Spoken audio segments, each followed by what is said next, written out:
বিরাটময় বুদ্ধের ধর্ম আর বিশুদ্ধ সর্বগুণে গুণান্বিত অনুত্তর পুণ্যক্ষেত্র বুদ্ধের শ্রাবক সঙ্গ এই ত্রিবিধ শ্রেষ্ঠ রত্নকে সর্বপ্রথমে স্মরণ করছি।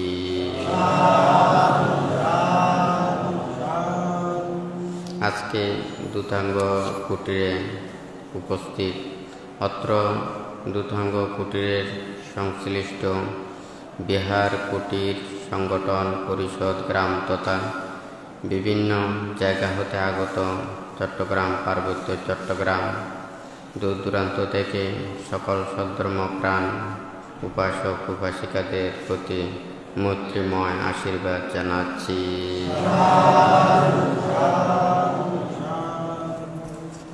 বুদ্ধের ধর্ম ত্যাগের ধর্ম, বুদ্ধের ধর্ম অহিংসার ধর্ম, বুদ্ধের ধর্ম মৈত্রীর ধর্ম।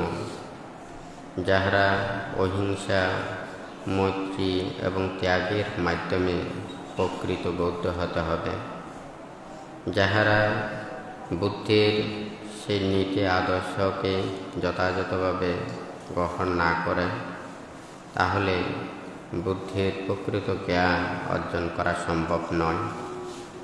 আজকে এখানে বান্তে বিশেষ করে উপদেশ প্রদান করবেন। বান্তে একটা লেখা লিখেছেন এখানে, ধর্ম কাদের জন্য? ধর্মপ্রাণ মানুষের জন্যই ধর্ম। এখানে আর কয়েকটা কথা লিখেছি। সবাই জানে ব্যবহারে বংশের পরিচয়। মানুষের ব্যবহারের মাধ্যমে বংশের পরিচয় জানা যায়। আমরা অতিথিদের আপ্যায়ন করি বা অপরজনকে যদি কিছু দিই, তাহা ভালো হলে গ্রহণ করে, কিন্তু তা খারাপ বা পচা হলে সেটা নেয় না। ঠিক তদ্রূপ কাউকে গালি দুর্ব্যবহার করলে তা কেউ নেয় না।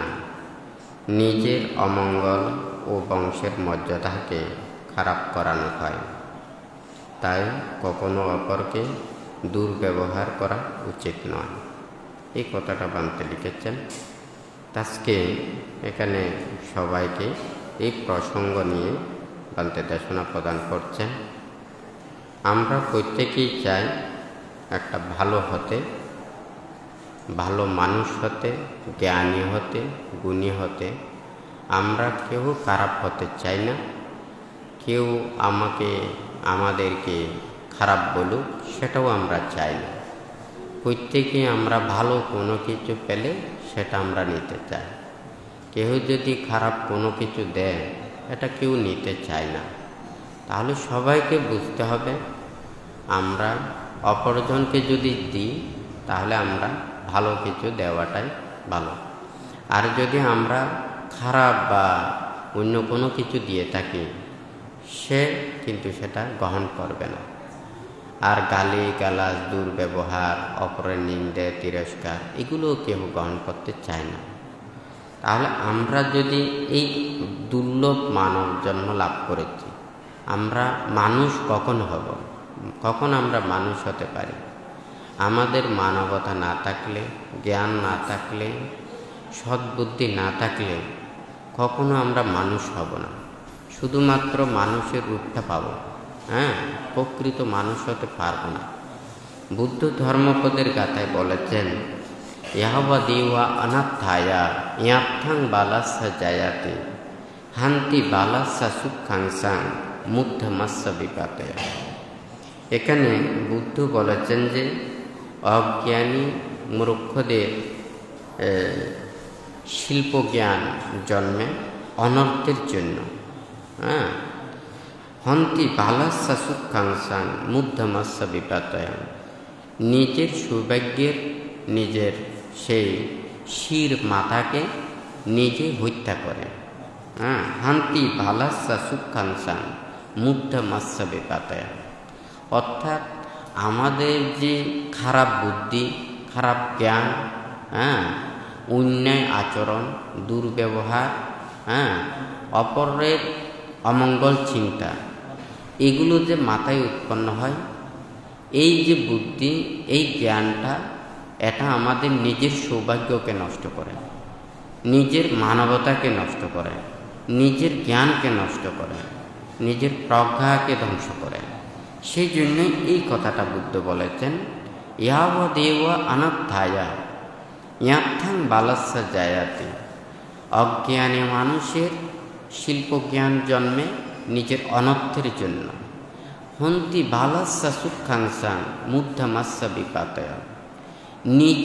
নিজের সৌভাগ্যের সেই মাথাকে নিজে হত্যা করেন, নিজেই সেটাকে ধ্বংস করেন। তো যাই হোক, এখানে সবাইকে চিন্তা করতে হবে, এখানে কেউ পৃথিবীতে বেঁচে থাকবে না। আমাদের সবাইকে একদিন চলে যেতে হবে। কেউ যদি এটা মনে করে যে আমি যতদিন পর্যন্ত পৃথিবীতে বেঁচে থাকলাম আমাকে ভয় করলো, আমাকে সম্মান করলো, আমাকে পূজা করলো, কিন্তু আমার মৃত্যুর পরে আমাকে করলো না, আমাকে শ্রদ্ধা জানালো না, আমাকে সম্মান করলো না, আমার প্রতি গৌরব প্রদর্শন করলো না, তাহলে তার কিন্তু জীবন অমর নয়। তাহলে সে জীবিত থেকেও মৃত সদৃশ। মানুষ সৎকর্মে মানুষ অমরত্ব লাভ করে। তাহলে মানুষের কর্ম দ্বারা, মানুষের আচরণ দ্বারা, মানুষের শিক্ষা দ্বারা, মানুষের জ্ঞান দ্বারা মানুষের শ্রদ্ধা, ভক্তি, বিশ্বাস, আন্তরিকতা এগুলো অর্জন করে। সে যতদিন পর্যন্ত বেঁচে থাকে তা নয়, সে মৃত্যুবরণ করলেও তার প্রতি শ্রদ্ধা, সম্মান এগুলো প্রদর্শন করে থাকে। কিন্তু যারা মানুষের অন্তর দিয়ে সেটা যদি করতে না পারে, মানুষ যদি ডর ভয় দ্বারা যদি সম্মান লাভ করা হয়, এটা দ্বারা প্রকৃত সম্মান নয়, প্রকৃত জ্ঞান নয়। একটা ফুল যখন, সুগন্ধযুক্ত ফুল যখন প্রস্ফুটিত হয়, সেই সৌরভ চতুর্দিকে যখন ছড়িয়ে পড়ে, সেই সুগন্ধ যখন চতুর্দিকে ওখানে ছড়িয়ে পড়ে, তখন কিন্তু সেই ফুলের সুবাস, সুগন্ধ, সেগুলোকে সবাই এটা আন্দোলিত হয়, আনন্দ লাভ করে, সুখ লাভ করে। ঠিক তদ্রূপ একজন মানুষের যখন সৎকর্ম, সৎ জ্ঞান, সৎ আচরণ দ্বারা সে শুধু গ্রাম নয়, সমাজ নয়, দেশ থেকে দেশান্তরে তার কি হয়, এটা সম্মান, শ্রদ্ধা, এই গৌরব চতুর্দিকে ছড়িয়ে পড়ে। আমরা মানুষকে অনেক কিছু করতে পারি যদি আমাদের নিজের মূল্যায়নটা আমরা করি, তাহলে আমরা অনেক কিছু করতে পারব। যেমন মনে করুন, আপনার সারা গায়ে যদি সুগন্ধ যদি ফুল যদি আপনি দেন, তাহলে আশেপাশে দেখা যাবে যে ওখানে ভ্রমর ঘুরবে, মৌমাছি ঘুরবে, সুবাস দেখবে। আর যদি আপনার গায়ের চতুর্দিকে যদি দুর্গন্ধ যদি ওগুলো বাঁচিয়ে থাকে, তাহলে যারা পাশে থাকবে সেও কিন্তু দূরে চড়বে। আর যারা ওখানে যদি আসতে হয়, সেটা নাক ধরে থাকবে, হয় নাকি না? তাহলে একজন মানুষ যখন সে জ্ঞানী হয়, গুণী হয়, তাহলে তার পাশে আসতে চায়। আর যখন মানুষের যখন সেই সৎ জ্ঞান, সৎ বিবেক, সৎ বুদ্ধি যখন এগুলো লোপ পায়, তখন কিন্তু নিজের জ্ঞাতি মিত্ররাও পর্যন্ত পরিচয় দিতে চায় না, নিজের আপন স্ত্রী, পুত্র, কন্যারাও পর্যন্ত পরিচয় দিতে চায় না। আমরা তো কেউ এইভাবে হতে চাই না। আমরা সবাই চাই যারা আমাদের জ্ঞাতীয় নয়, আমাদের মিত্রও নয়, যাদেরকে আমরা উপকার করি না, যারা কোনো দিন মঙ্গলও চায় না, প্রত্যেকেই যাতে আমরা আমাদেরকে শ্রদ্ধা করে, সম্মান করে, গৌরব করে, এইটাই আমরা লাভ করতে চাই, হয় নাকি না? কিন্তু আমাদের সবাইকে চিনতে হবে, প্রতিটা মানুষের জীবনে একটা কি আছে, এটা জীবনের একটা খাতার মতো। তাহলে এই জীবনটাকে সে সুন্দরও করতে পারে, সেটাকে নষ্টও করতে পারে। আপনার নিজের জীবনে যত বেশি আপনি সদ্গুণে গুণান্বিত হবেন, সৎ শিক্ষায় সুশিক্ষিত হবেন, সৎ আচরণ করতে পারবেন, সৎ কিছু এগুলো অর্জন করতে পারবেন, আপনি তত বেশি আপনাকে যত্ন করবেন।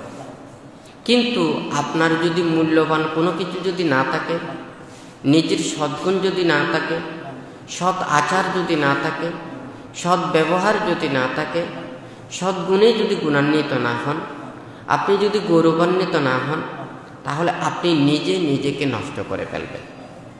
এই পৃথিবীতে সবাই বেঁচে থাকতে চায়। কারা বেঁচে থাকতে চায়?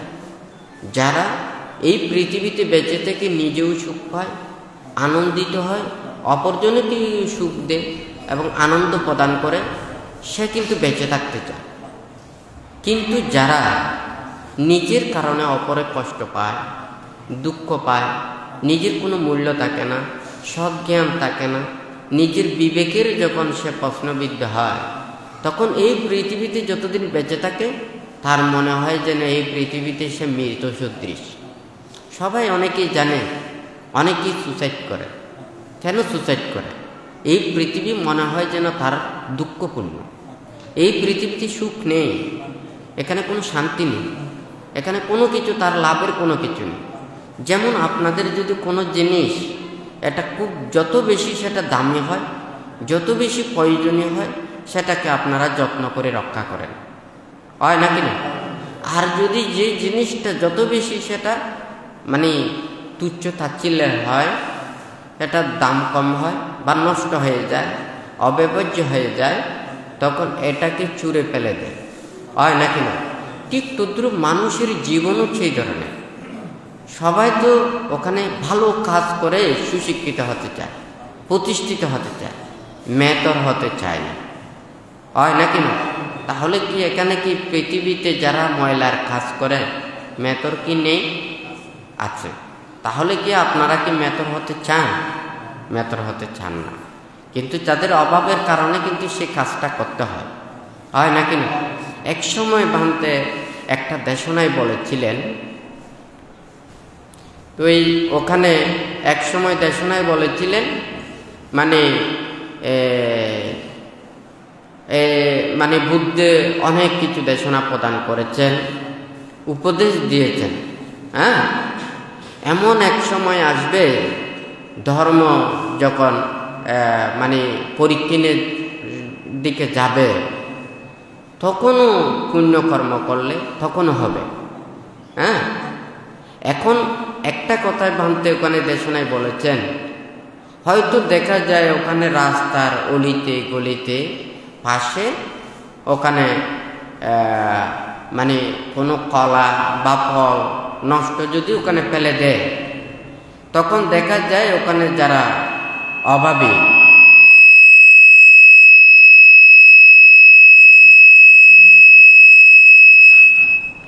তো এই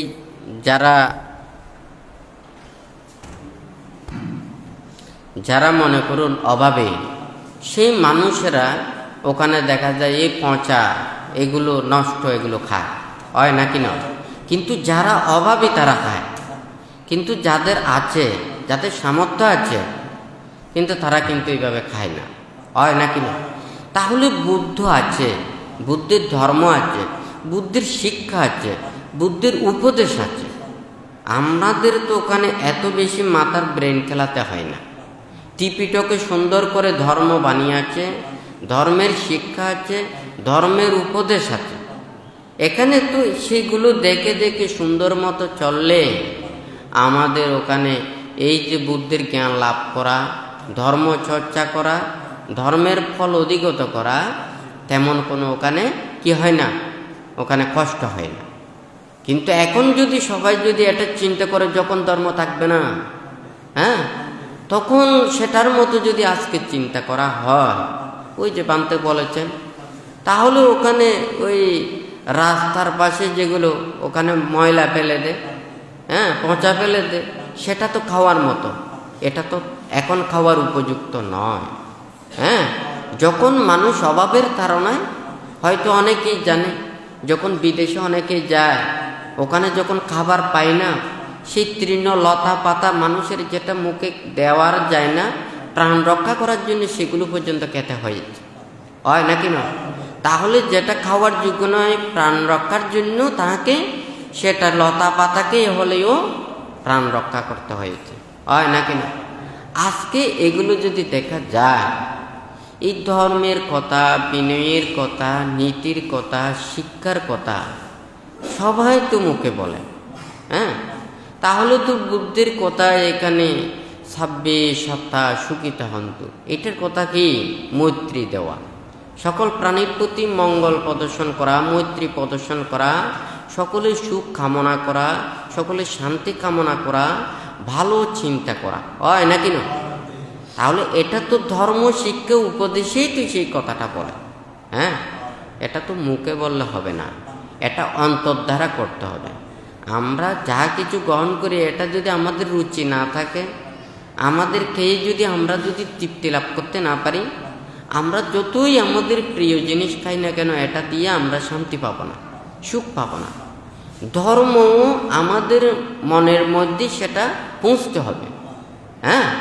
তাহলে ধর্মকে আমরা জানতে পারবো, বুঝতে পারবো, উপলব্ধি করতে পারবো। আমাদের মন যত বেশি পরিষ্কার হবে, সুন্দর হবে, পবিত্র হবে, সচেতনাযুক্ত হবে, তত বেশি ধর্ম সুস্পষ্টভাবে আমরা দেখতে পাবো। সেই জন্য ভান্ত এখানে দেশনাইও বলেছেন, আমরা আয়নাতে মুখ দেখি বা প্রতিবিম্ব অনেক কিছু দেখা যায়, সেই আয়না যত পরিষ্কৃত হবে তত কিন্তু ওই কি ওখানে দৃশ্যটা তত বেশি সুন্দর হবে, হয় নাকি না? ঠিক তদ্রূপীয় মানুষের মন যত পবিত্র হবে, যত সুন্দর হবে, যত সচেতনাযুক্ত হবে, তত বেশি ধর্মকে সুস্পষ্টভাবে দর্শন করতে পারবে, উপলব্ধি করতে পারবে, আয়ত্ত করতে পারবে।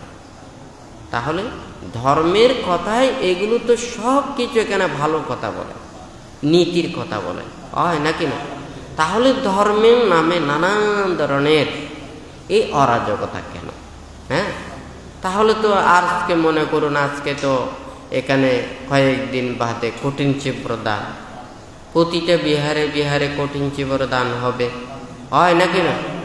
তাহলে যতদিন পর্যন্ত এই যে সারা বছর সঙ্গদান, অষ্টপরিষ্কার দান, এগুলো দান করার চাইতে, হ্যাঁ, তাহলে কঠিন চিবর দান করলেই এটা পুণ্য হয়, হয় নাকি না? তাহলে এই যে পুণ্যাংশের কথাটা বলবে, এটা কঠিন চিবর দান কিভাবে কঠিন হবে? এটা পুণ্য কখন বর্ধিত হবে? এটা কঠিন কেন? তাহলে সারা বছরের মধ্যে শুধুমাত্র এই 1 মাস যাবতই এই কঠিন চিবর দান করতে পারে, হ্যাঁ। তাহলে এরপরে এটা কিন্তু আর অন্য কোনো সময় করতে পারে না, এটাই। তারপরে হচ্ছে যে এখানে মানে যে ভিক্ষু সঙ্গরা যাকে দান করবেন, যে ভিক্ষুকে উপলক্ষ করে দান করবেন, সেই ভিক্ষু শীলময় জীবনে থাকতে হবে, ধ্যানময় জীবনে থাকতে হবে, প্রজ্ঞাময় জীবনে থাকতে হবে, শীল বিনয়ের মাধ্যমে থাকতে হবে, প্রকৃত ভিক্ষু হতে হবে। সে যদি প্রকৃত ভিক্ষু না হয়, আপনি দান করেছেন, যেমন মনে করুন ক্ষেত্র এবং বীজ, আপনার বীজটা খুবই ভালো কিন্তু ক্ষেত্রটা উপযোগী নয়। আপনি মনে করুন ধানটা উর্বর ক্ষেত্রে ওখানে মাটি কর্ষণ করে ওখানে ছিটেছেন, তাহলে হয়তো ওখানে আপনি অনেক কিছু ফসল পাবেন।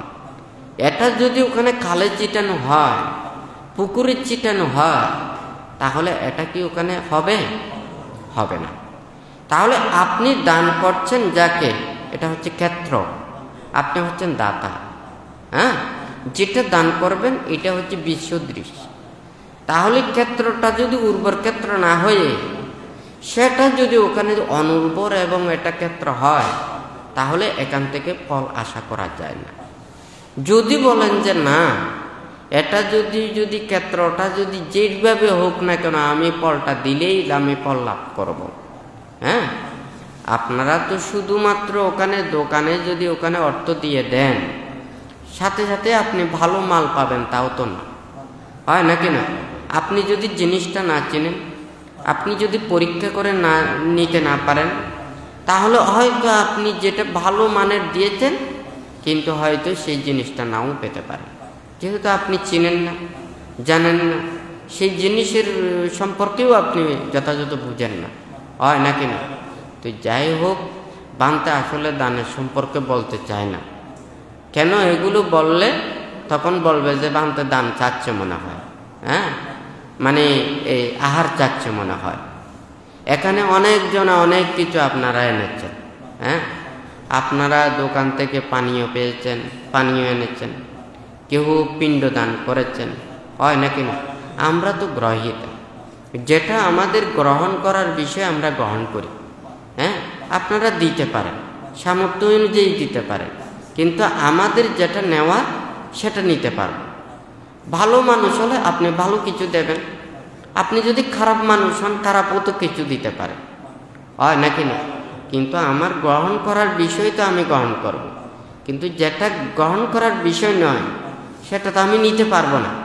কিন্তু আপনি শ্রদ্ধা করে আমাকে ভালো কিছুও দিতে পারেন, আপনার ভালো জিনিস আছে আপনি ভালো কিছু দেবেন, আপনার খারাপ কিছু আছে আপনি খারাপ কিছু দেবেন। আপনি শুধু গালি জানেন, আপনি শুধু গালিই দিতে পারেন, আমার যেটা নেওয়ার আমি সেটাই নেব, হয় নাকি না? যে জিনিসটা আমরা চাই না, আমরা নিজেও খেতে পছন্দ করি না, সেই জিনিসটা অপরজনকে দিলে সে যে গ্রহণ করবে সেটাকে আপনারা চিন্তা করেন। যে জিনিস আপনি খান না, যেটা আপনি ফেলে দেন, সেই জিনিসটা যদি অপরজনকে দেন তাহলে সেটা কি অপরজনে নেবে? বরঞ্চ নিজের অমর্যাদা হবে, হয় নাকি না? আমরা যদি অতিথিদেরকে যদি সুন্দরভাবে আপ্যায়ন না করি, ওনাকে যদি যথাযথভাবে যদি গ্রহণ না করি, সেবা এবং তাকে যদি সম্মান যদি প্রদর্শন না করি, তাহলে সেটা নিজেরই অমর্যাদা হবে। একদিন যখন তার বাড়িতে যেতে হবে, হয়তো তার কাছেও তো আমি কোনো কিছু চাইব, হয় নাকি না? সে হয়তো তার মধ্যে থাকলেও সে কিন্তু দিতে চাইবে না, সে খারাপ কিছু দেবে না, কারণ যে খারাপ সে একটু খারাপই দিতে পারে, যে ভালো সবাইকে ভালো কিছু দেবে, হয় নাকি না? তো এখানে ভাঙতে অনেক সময় অনেক কিছু বলে, হ্যাঁ, আসলে মানুষের এটা চিন্তা করা উচিত। হ্যাঁ, আমাদের প্রত্যেকেরই এটা চিন্তা করতে হবে, আমরা পৃথিবীতে কিন্তু কেউ থাকবো না, আমাদের কর্মস্মৃতি এগুলোই থাকবে। আমাদের দ্বারা কেউ যদি সুখ পায়, শান্তি পায়, কেউ যদি ভালো কিছু মঙ্গল হয়, সে যদি আমাদের মঙ্গল কামনা করে, আশীর্বাদ প্রদান করে, তাহলে সেটা দিয়ে আমরা পরলোকের অনেক কিছু লাভ করতে পারবো, হয় নাকি না? এখন তো আমি তো কারো কাছ থেকে এটা চাইবো, এটা চাইবো, হ্যাঁ, এটা তো বানতে বলে না। কেন বলে না? আজকে হয়তো অনেকেই অনেক কিছু বলতে পারে, যেমন কিছুদিন আগেও বানতেকে বলেছেন, বানতে বুদ্ধের সময় তো ওখানে ভিক্ষু সংঘরাজ ছিলেন, বুদ্ধ হতে ছিলেন, ওনারা তো এই দিনের পর দিন, মাসের পর মাস এইভাবে তো অনাহারে থাকেন, হ্যাঁ, তাহলে প্রত্যেক দিন পিণ্ডচারণ করেন, খেলে খান, না পেলে খান না, তাহলে বানতে কেন খান না? এই কথাটা হয়তো অনেকের মনে প্রশ্ন জাগতে পারে, আজকে সেটা বাস্তব। হ্যাঁ, এই খানার জন্যই তো আজকে ধর্মটা ধ্বংস হয়ে যাচ্ছে। কেন? যারা সংসার ত্যাগ করে ব্রহ্মচর্য জীবনে লাভ করেছে, ওনারা ব্রহ্মচর্যের জীবনের ওখানে কি কথাটা বলেছেন? সাব্বা দুঃখা নিচ্ছারানা নিব্বানা সাচ্চি কারণাথায়া ইমাং কাশাবাং গাহেত্বা ভাব্বা জেথা মাং বান্তে অনুকম্পাং উপাদায়া।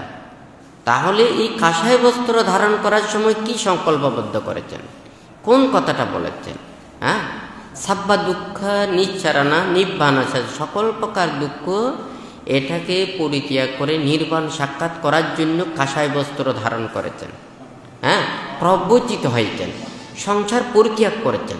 হ্যাঁ, তাহলে নির্বাণ এবং মুক্তির এবং বুদ্ধির নীতি আদর্শকে যথাযথভাবে গ্রহণ না করে বুদ্ধির যেই আদেশ উপদেশ শিক্ষা দেয়নি, তাহলে সেই নীতিটা কেন গ্রহণ করেছেন? হ্যাঁ, কারণ আহারের জন্যই তো দায়কের কাছে যেতে হচ্ছে, অপরজনের কাছে যেতে হচ্ছে, ওনারা যদি আহার না দেন, ওখান থেকে যদি বিহার থেকে তাড়িয়ে দেন, তাহলে কোথায় যাবে?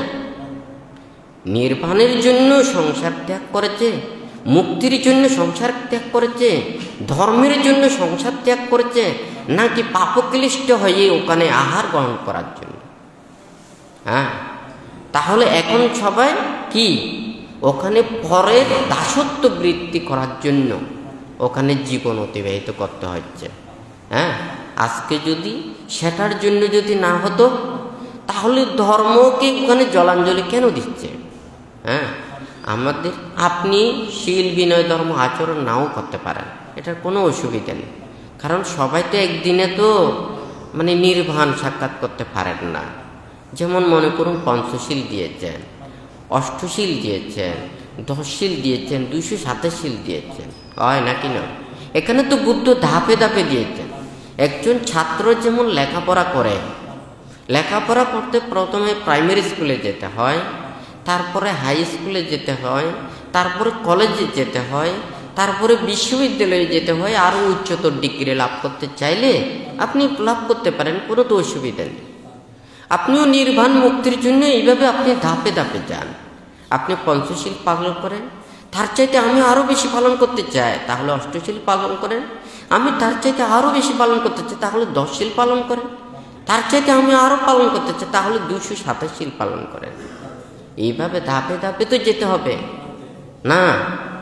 আমার প্রাইমারি স্কুলে ওখানে কি প্রাইমারি স্কুলে নকল করে যাব, হাই স্কুলে নকল করে যাব, এরপরে যখন কলেজ যাব না, হ্যাঁ, ওখানে উত্তীর্ণ হতে পারবো না, তখন আমি ওখানে মাস্টারকে হুমকি দিয়ে নানান কিছু দিয়ে আমি শুধু সার্টিফিকেট নিয়ে নিয়ে উপরে গেলাম। একজন কেউ যদি এইভাবে যদি যায়, সে যদি অফিসে কাজ করতে যায়, যে কোনো একটা শিক্ষা প্রতিষ্ঠানে যদি শিক্ষা দিতে যায়, এটা যথাযথভাবে পারবে? হ্যাঁ, তাহলে যে কিন্তু সুন্দরভাবে যে অতিক্রম করে গেছে, প্রতিটা শিক্ষা যে আয়ত্ত করে গেছে, সে অবশ্যই যেখানে যাবে সেখানে কিন্তু যথাযথ কাজটা করতে পারবে। হ্যাঁ, এটা তো সাধারণ শিক্ষাতেই আমরা সবাই এই জ্ঞানটা চর্চা করতে পারি, আমরা সবাই দেখি, সবাই জানি। তাহলে ধর্মের ক্ষেত্রে কেন এত মিথ্যা, এত অন্যায়, এত অপরাধ? হ্যাঁ, তাহলে যদি ত্যাগ করতে না পারে, আজকে মনে করুন বানতে যখন এই যে নির্জন অরণ্যে, ওখানে যে বানতে 3 বছর 3 মাস 7 দিন সম্পূর্ণ কুটির ছাড়া বাইরে, হ্যাঁ, ছাউনি ঘর ছাড়া, ঝড় বৃষ্টি তুফান, এই যে প্রাকৃতিক বাৎসরিক যে শীত গ্রীষ্ম বর্ষা, হ্যাঁ, প্রাকৃতিক যত প্রকার এই দুর্যোগ এবং যত কিছু আছে প্রতিবন্ধকতা, এগুলো অতিক্রম করে বানতে কিন্তু 3 বছর 3 মাস 7 দিন ওখানে বাইরে ছিলেন। তারপরে অনাহারে ওখানে 1 সপ্তাহ 1 মাস 2 মাস 3 মাস 4 মাস কত দিন ওখানে অনাহারে ছিলেন। এখন বানতে যে এই ত্যাগগুলো কেন করেছে? আজকে আমি এটা করতে না পারতাম, তাহলে তো আমাকে ওখানে দাসত্বগিরি করতে হতো। হ্যাঁ, একজন ভিক্ষুদের জীবন একটা বিহার ওখানে পাহারা দেওয়া না। বিহার হচ্ছে একটা ধর্মীয় শিক্ষা প্রতিষ্ঠান, যেখানে মানুষ স্বাধীনভাবে ধর্মচর্চা করবে, ধর্ম আচরণ করবে, ধর্ম শিক্ষা নেবে, ধর্ম চর্চা করবে। যেখানে ধর্মের নীতি আদর্শ থাকবে না, শিক্ষা থাকবে না, ওখানে ধর্ম চর্চা থাকবে না, এটা তো ধর্ম প্রতিষ্ঠান না। হ্যাঁ, তাহলে একজন ভিক্ষু যিনি এই যে সংসার পরিত্যাগ করে ব্রহ্মচর্য জীবনের, হ্যাঁ, প্রবর্জিত অর্থাৎ হচ্ছে পাপ বর্জন করা, হ্যাঁ, তাহলে সমন হওয়া, সামচারিয়ে সামানুতি বুচ্ছাতি। আপনি যখন সংসার পরিত্যাগ করে ব্রহ্মচর্য জীবনে প্রবর্জিত হয়েছেন, অর্থাৎ পাপ বর্জন করেছেন, কিন্তু পাপ মুক্ত হন না। হ্যাঁ, তাহলে আপনি সংকল্পবদ্ধ হয়েছেন, আমি এইভাবে জীবন অতিবাহিত করব। হ্যাঁ, আমি ব্রহ্মচর্য জীবন আচরণ করব। ব্রহ্মচর্যের জীবন কি? মৈত্রী, করুণা, মুদিতা, উপেক্ষা, এই 4ই ব্রহ্মবিহারে প্রতিক্ষণ যিনি চিন্তা করেন, সেটা হচ্ছে ব্রহ্মচারী। হ্যাঁ, তাহলে পাপ বর্জন করে সে ব্রহ্মচর্য জীবন আচরণ করার জন্যই সংকল্পবদ্ধ হন, হয় নাকি না? তাহলে এরপরে সামাচারিয়া সামানুতি বুচ্ছাতি, অর্থাৎ সে যে সংকল্পবদ্ধ হয়ে এই ত্যাগময় জীবন যাপনের জন্য যে একটা ধাবমান হয়েছে, অতিক্রম করার জন্য সে পঞ্চ ইন্দ্রিয়কে দমন করার জন্য, সমন করার জন্য সে প্রতিক্ষণ প্রচেষ্টা চালাবে। এটা হচ্ছে সমচর্যা, সামাচারিয়া সামানুতি বুচ্ছাতি। এরপরে হচ্ছে যে ভিক্ষু, যিনি ওখানে এই যে ব্রত আদি রয়েছে, ভিক্ষুদের শীল বিনয় নিয়ম নীতি রয়েছে, এইগুলো আচরণের মাধ্যমে আস্তে আস্তে ধাপে ধাপে উপরের দিকে যেতে হবে। হ্যাঁ, এখন আমি 5টা শীল পালন করতে পারি না, আমি 8টা শীল পালন করতে পারি না, আমি 227 শীল যদি আমি মাথার উপরে যদি নিই, আমি তো এগুলো আলগাতে পারবো না, আমি আচরণ করতে পারবো না। একটা জিনিস নৌকাতে যেমন মনে করুন ওখানে এত কেজি পর্যন্ত নিতে পারে, এটার চাইতে যদি বেশি হয় এটা দিয়ে নিতে পারে না, বরঞ্চ দেখা যায় যে ওই নৌকাটা কিন্তু ওখানে কি হয়ে যায়, ডুবে যায়। আজকেও ঠিক সেই অবস্থা। হ্যাঁ, অথচ অনেকজনের দেখা যাবে যে কি, যাদের শীল নেই, বিনয় নেই, নীতি নেই, ধর্ম নেই, ধর্ম আচরণ নেই, তাদেরও অনেক ধরনের কর্ম সম্পাদিত হবে। আজকে ধর্মের ফলটা পাচ্ছে না কেন, সেই সুখটা পাচ্ছে না কেন? বুদ্ধ বলেছেন যে ধম্ম হবে রক্ষাতি ধম্মাচারী, ধর্ম আচরণকারীকে রক্ষা করবে। তাহলে আপনি কি ধর্মকে বিশ্বাস করেন? আপনি ধর্মকে বিশ্বাস করেন না, ধর্মকে আচরণ করেন না, যথাযথভাবে মেনে চলেন না, তাহলে আপনি ধর্মের ফল কিভাবে পাবেন? আপনার ধর্ম থাকলে ধর্ম অবশ্যই সেটা রক্ষা করবে, এটার দায়িত্ব ধর্মের, আমার না। আপনি যদি এটা মনে করেন কেউ অন্যায় করলো, পাপ করলো, তো এটা অন্যায় পাপ করলো, তো তারা কিন্তু ওখানে মানে কেন ফল পাচ্ছে না, কেন তাদের হবে না? কর্ম তো আমরা সৃষ্টি করি না। হ্যাঁ, তাহলে যে যেভাবে কর্ম সৃষ্টি করবে সে সেইভাবে ফল ভোগ করবে।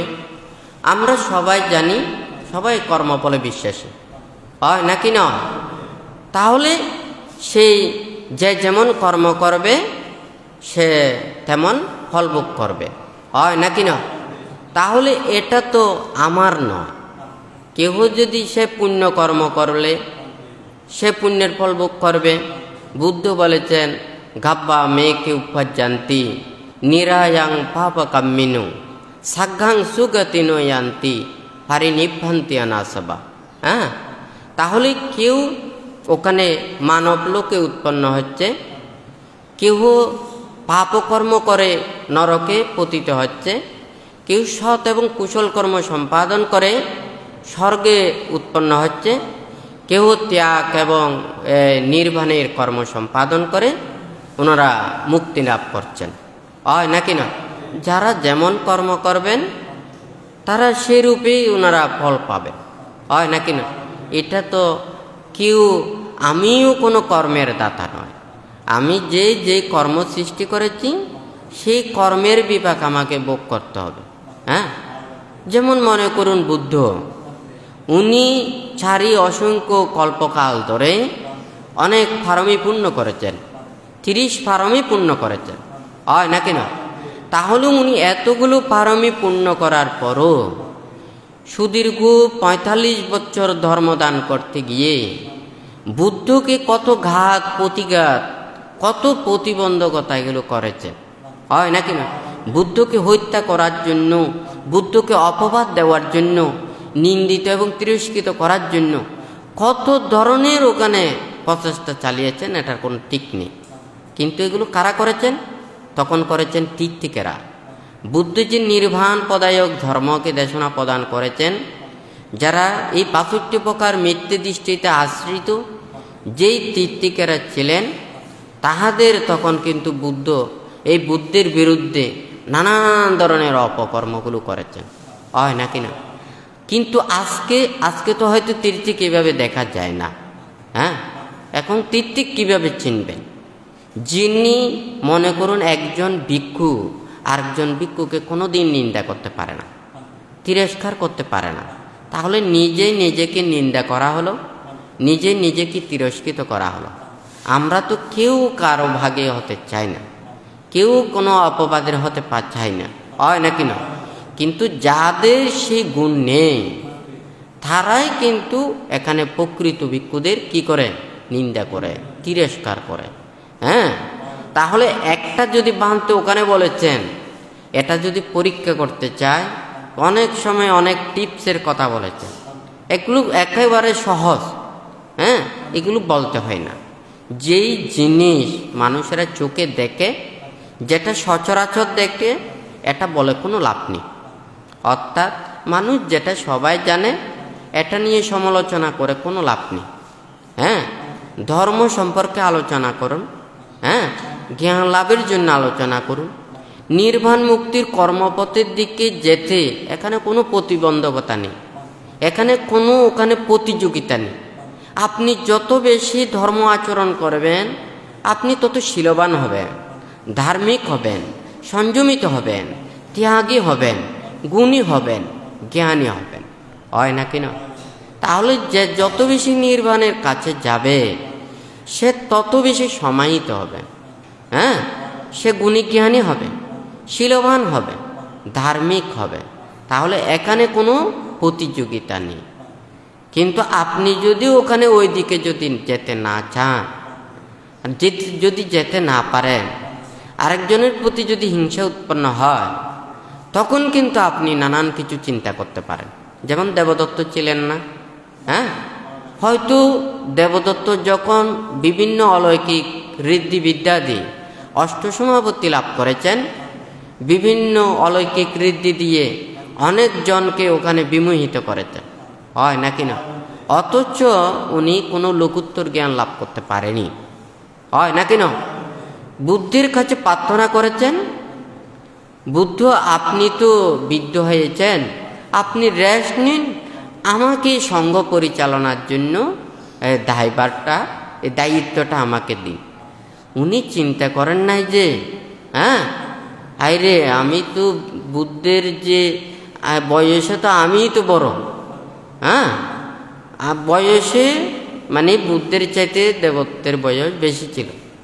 হ্যাঁ, উনি চিন্তা করেন না যে উনার বয়স যে বেশি হয়েছে, হ্যাঁ, উনার আগে রেস্ট নেওয়ার উচিত, কিন্তু উনি বলেছেন ওটাকে। হ্যাঁ, কিন্তু উনি এই প্রার্থনাটা করেছেন কিসের জন্য? হ্যাঁ, এটা হিংসা উৎপন্ন করে। আইরে আমি এটা বলি, ভিক্ষু শুনে না, সমনদেরকে এটা বলি, এটা শুনেন না, দায়কদেরকে এটা বলি, এটা শুনে না। হ্যাঁ, তাহলে আমি কোনো রকমে বুদ্ধের কাছ থেকে যদি এই দায়িত্বটা পাই তখন তাদেরকে মজা দেখাবো। হ্যাঁ, এখানে তো বুদ্ধির সঙ্গভার পরিচালনা করা, ধর্ম দেশনা দেওয়া, উপদেশ দেওয়া, নির্বাণ মুক্তির কর্মপথ দেওয়া, এটা তো জোর করে নয়, এটা তো ওইভাবে শাসন এগুলো চাপিয়ে নয়, এটা নিজেকে আয়ত্ত করে নিতে হবে। হ্যাঁ, জোর করে দায়িত্ব নেওয়া যায় না, নিজে অর্জন করে দায়িত্বটা নিতে হয়। হ্যাঁ, সেই গুণটা অর্জন করে নিজে নিলে তখন কিন্তু তাহাদের কি হয় না, তাহাদের ওখানে মানে আরেকজনের কাছ থেকে কথা শুনতে হয় না। হ্যাঁ, তো উনি অষ্টসমাপত্তি লাভ করেছেন কিন্তু লোকোত্তর জ্ঞানও লাভ করতে পারেনি। কিন্তু ওনার মনের মধ্যে যে হিংসাটা ছিল, তো বুদ্ধ যে ওনার দেখেছেন যে ওনার তো লোকোত্তর জ্ঞানও নেই। হ্যাঁ, ওনার শাসন শ্রীবিধির জন্য, শাসনের জন্য চিন্তা করলে উনি তো এই পথ উনি চাইতেন না। হ্যাঁ, তখন যখন বুদ্ধ এইটা দেয়নি এবং কঠোরতার জন্য প্রার্থনা করেছেন, এটারও যখন অনুমতি দেয়নি, তখন বুদ্ধের বিরুদ্ধে শুরু করে দিয়েছে। হ্যাঁ, কিভাবে বুদ্ধকে ধ্বংস করতে চায়। হ্যাঁ, বুদ্ধের প্রধান সেবক ছিল রাজা বিম্বিসার। হ্যাঁ, তাহলে উনি চিন্তা করেছেন তখন বুদ্ধির সেবককে দিয়ে, বুদ্ধির সেই পরিবারকে দিয়ে বুদ্ধকে ধ্বংস করার জন্য, বুদ্ধির বিরুদ্ধে নানান ধরনের ওখানে চক্রান্ত করার জন্য এই ওখানে লেগেছেন। এখন দেখেছেন এখন বিম্বিসারকে তো সম্ভব নয়। এখন যে বিম্বিসারের পুত্র আছে না, অজাতশত্রু, উনি তো কোমলমতি, এত বেশি এত কিছু জানে না। তখন উনি চিন্তা করেছেন যে আমি ওনাকে বুলাইয়ে টুলাইয়ে যদি ওনাকে শিষ্য বানাতে পারি, তাহলে বুদ্ধির সেবকের পুত্রকে দিয়ে বুদ্ধকে উসুল করব, হয় নাকি না? তখন সে মানে এই অজাতশত্রুকে নানান ধরনের এগুলো দিয়ে ভক্ত বানিয়ে ফেলেছেন। হ্যাঁ, অদ্ভুত নানান কিছু দেখায় তখন এই বুদ্ধের বিরুদ্ধে ওখানে নানান ধরনের কর্ম করেছেন, হয় নাকি না? এমনকি বুদ্ধ পিণ্ডচরণে যাওয়ার আগে ও স্ত্রীকে মানে এই নেশাগ্রস্ত করাইয়ে বুদ্ধের সামনে ছেড়ে দিয়েছে, হয় নাকি না? এটা তো বুদ্ধ ধর্মদান করতে গিয়ে বুদ্ধকে কত প্রকারের যে ঘাত প্রতিকার কত কিছু এখানে তিরস্কৃত করতে চেয়েছে, ধর্মকে ধ্বংস করতে চেয়েছে। এটা কি পেরেছে? হ্যাঁ, তাহলে যদি সত্য থাকে, ধর্ম থাকে, আমাদের আর কোনো কিছু প্রয়োজন নেই। আমাদের কাছে যদি ধর্ম থাকে, এটা যদি ধর্ম জ্ঞান থাকে, আমরা যদি ধর্মপথে চলি, এই পৃথিবী ধ্বংস হয়ে যাবে, কিন্তু আমাদেরকে ধ্বংস করতে পারবে না, হয় নাকি না? এটাকে কোনো সময় ধর্মকে অন্যায়ভাবে ব্যবহার করবেন না। হ্যাঁ, ধর্ম এটা রাজনীতির মতো বিষয় নয়। সব সময়ে এখানে সব সময় বলেন, আপনি ধর্ম আচরণ করতে গিয়ে, নীতির পথে চলতে গিয়ে এমন কোনো কাজ করবেন না আপনার জন্য ওখানে দেশ রাষ্ট্র বিব্রত হতে হয়, টেনশন করতে হয়, চিন্তা করতে হয়, ওনারা নানান ধরনের ওখানে মানে নিয়ম নীতি দিতে হয়, এটা যাতে কোনো না হয়। হ্যাঁ, কারণ রাষ্ট্রের আইন নিয়ম নীতিও মানুষের সুন্দর সুশৃঙ্খলতার জন্য, আর ধর্ম আমাদের মনের পাপগুলোকে দূরীভূত করার জন্য, হয় নাকি না? তাহলে আমাদের দুইটা দিক লাগবে, কারণ আমরা সবাই রাষ্ট্রে আছি, রাষ্ট্রের নিয়ম নীতি প্রত্যেকের মেনে চলতে হবে, এবং ধর্মের যে মনের ভিতরে যে পাপগুলো রয়েছে, ধর্ম আচরণের মাধ্যমে মনের পাপগুলোকে দূরীভূত করতে হবে, হয় নাকি না? বুদ্ধের সময় রাজা ছিল না? হ্যাঁ, সৃষ্টি ছিল না? তখন রাজারা ওখানে রাজ্যে শাসন করতেন না? বুদ্ধকে এমন কোনো কিছু বলেছেন, হ্যাঁ আমার জন্য তোমরা রাষ্ট্রের এইটা করুন, রাজা এটা করুন, এটা করুন? হ্যাঁ, বুদ্ধ এইভাবে বলেনি। রাজারা রাজার নিয়ম নীতিতেই রাষ্ট্র পরিচালনা করেছেন, আর বুদ্ধ মানুষদের যারা সেটা যাতে ন্যায় পথে চলে, সৎ পথে চলে, নীতিতে চলে, সেই জন্য বুদ্ধ উপদেশ দিয়েছেন, হয় নাকি না? তখন কিন্তু তীর্থিকেরা বুদ্ধের এই ধর্মকে ধ্বংস করার জন্য ওনারা কিন্তু রাজার বিভিন্ন পৃষ্ঠপোষকতায় এবং তাদের ঘুষ টুস নানান ধরনের প্রশংসা এই সে নানান ধরনের এগুলো দিয়ে মাগন দিয়ে কি করেছেন দেখেন না, হয় নাকি না? সে মাগন দিয়ে মনের বুদ্ধির কাছে বিদ্বেষ এগুলো ভাবাপন্ন হয়ে উনি মনে মনে চিন্তা করেছেন, আমি যদি কোনো রাজার রানী হতে পারি তাহলে আমি বুদ্ধকে মানে এগুলো দেখাবো, হয় নাকি না? শেষে যখন মাগন দিয়ে রূপ সৌন্দর্যে ওখানে উদয়ন রাজার যখন ওখানে রানী হয়, তখন এই বুদ্ধের বিরুদ্ধে শুরু করেছেন। প্রথমা স্ত্রী ছিলেন বুদ্ধের ভক্ত, হয় নাকি না? তারপর এই মাগন দিয়ে কত কৌশল কত ধরনের ওখানে রাজাকে সব সময় বুঝাতেন। হ্যাঁ, এই মানে বুদ্ধের ভক্ত, বুদ্ধকে ভালোবাসে, আপনাকে ভালোবাসে না, আপনার মৃত্যু চাইছেন, আপনার ক্ষতি চাইছেন, আপনাকে মেরে ফেলতে চাইছেন। তখন সে নানান ধরনের এগুলো কথা বলতে বলতে কি ওই উদয়ন রাজাও কি হয়ে গেল, মানে ওই প্রথমা স্ত্রীর বিরুদ্ধে হয়ে গেল, হয় নাকি না? সে ধর্মের ফলটা তখন পাওয়া গেছে না। যখন সে এই মানে প্রথমা স্ত্রী এবং ওনার মানে পরিচারিকা তাদেরকে সবাইকে মেরে ফেলার জন্য উনি হুমকি দিয়েছে। ওনার কাছে যেই তীরচাঁদ আছে, এই একটা তীরে যদি ওখানে হাজার হাজার মানুষ যদি ওখানে থাকে, এক তীরেই সবাই মারা পড়বে। তখন এই মাগন দিয়ে নানান ধরনের, আমি এই এতগুলো ঘটনাগুলো বলতেছি না, যেহেতু মাগন দিয়ে সূত্রের মধ্যে ওখানে সব কিছু ওখানে বর্ণনা আছে। হ্যাঁ, তখন যখন ওখানে মানে মানে প্রথমা স্ত্রী সহ এগুলোকে হত্যা করার জন্য ওই তীরটা দিয়েছেন, তখন ওই দিকে না গিয়ে সেটা রাজার দিকেই ওখানে শূন্যের মধ্যে বাঁচতে রাখলো। হ্যাঁ, তখন দেখেছে যে তা এখন রাজাকে মরতে হবে। তখন প্রথমা স্ত্রী বলল যে আপনি বুদ্ধির শরণ গ্রহণ করেন। যখন বুদ্ধির শরণ গ্রহণ করেছে এই তীরটা নিচে পড়ে গেল।